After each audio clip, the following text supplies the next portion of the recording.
Hello amazing people, and welcome back to my channel. Today's video is going to be on how to place your frontal knit on your wig cap, and also tips to achieving a glueless frontal. If this sounds like something you're interested in, please watch this video to the end, and don't forget to subscribe to my channel, to share, and also to click on the like button. Thank you. So to achieve that glueless frontal, where you don't need the glue, requiring certain measurements, your ear-to-ear measurements, nape neck, your ear-to-ear over top, your front nape, and your circumference.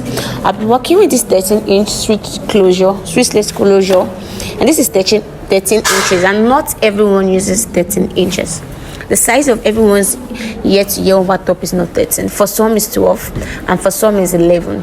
Knowing this measurement is important in order to get a good fit for a frontal where it doesn't have to use a glue. So for me, it is about 12 inches. So I'll be measuring 12 inch on this. So I'll be trimming out the excess. So I'll be marking it out in a straight line, flipping it over to the other side so I can cut it. So I try to use my take home to separate that part, so I don't cut other excesses. I'll try to separate it well, so when I'm trying to cut, I don't try to cut the other ones. So I don't really cut mine in a straight pattern. I cut it out a little bit curved, because when you look at the ear, it comes a little bit in a curved manner. You can try to cut yours in a straight pattern, it doesn't matter.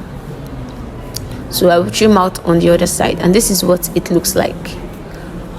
So I'll be transferring all the measurement I have for me to the canvas head. So from the bottom, most people usually go 8 to 9 inches high, but for me, I'm using about 8 inches. Confirming that 8 inches, my head circumference is 22, and this canvas head circumference is about 22 inch, and here is where the 22 inch is on. So when I want to place my mesh cap, I'll be fixing it on that point. Mesh cap is expandable, but please, mesh cap fits every head, but it doesn't suit that particular fitting, doesn't suit everyone's head. Sometimes all you need to do is adjust it. So taking from my front to the back of my head, from my front to back tape or nape, it's about 13.5 inches. So placing the cap from the front to the back to make it 13.5 inches, meaning I'll be folding in all the excesses. So this is all the excesses. I'll be bringing the excesses to the front, since I like to bring mine to the front, since I'll be trimming it off. When you want to sew for a client, that folding doesn't show on the cap. It brings out a neat result, because you'll be placing the frontal on this point, so you'll be trimming the excesses off, so it doesn't show, it still give a neat result. So I try to use my tip-in to secure the excesses, and go in with my curved needles and sew it down. And here's what it looks like after sewing it down. And here is the trimmed frontal, which is trimmed to a size 12. I fold it into two so as to get the midpoint. Yes, this is the midpoint. I've gotten the midpoint. I try to use my hand to place it well, so I'll be able to obtain that midpoint. And here is the middle of the canvas head. You then place that midpoint to the middle of the canvas head, coming out at least half to 1 inch based on what you want. But for me here, I came out by 1 inch. Why some go out by half inch, and why others by 1 inch. You then use your tip-in to secure the net at the back, but mostly it's advisable to use those small pins, because tip-in creates a big hole or probably rips the net.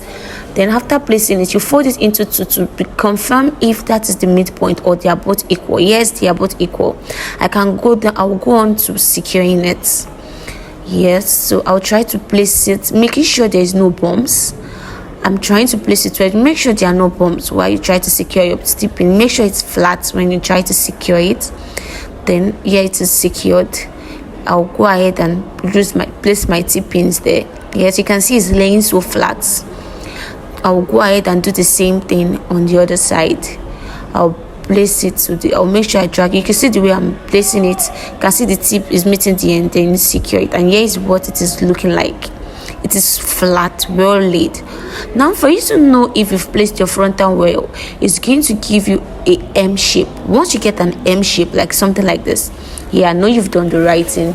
You've placed your frontal well. You've done the right thing. Yes, the frontal is well placed, and yes, and then you go ahead to sewing it down. So here's the final result of the wig.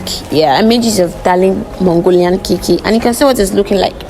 When you go with all the measurements, you get a glueless frontal. I just rigged it and added the bands to it, and here's what it looks like. It is perfect. When I've made use of all the measurements I listed out. When you take all these measurements and transfer it to your Canva and use it to make a wig, you get this beautiful result. You are the real MVP. Please don't forget to like, to share, and subscribe to my channel. Love you.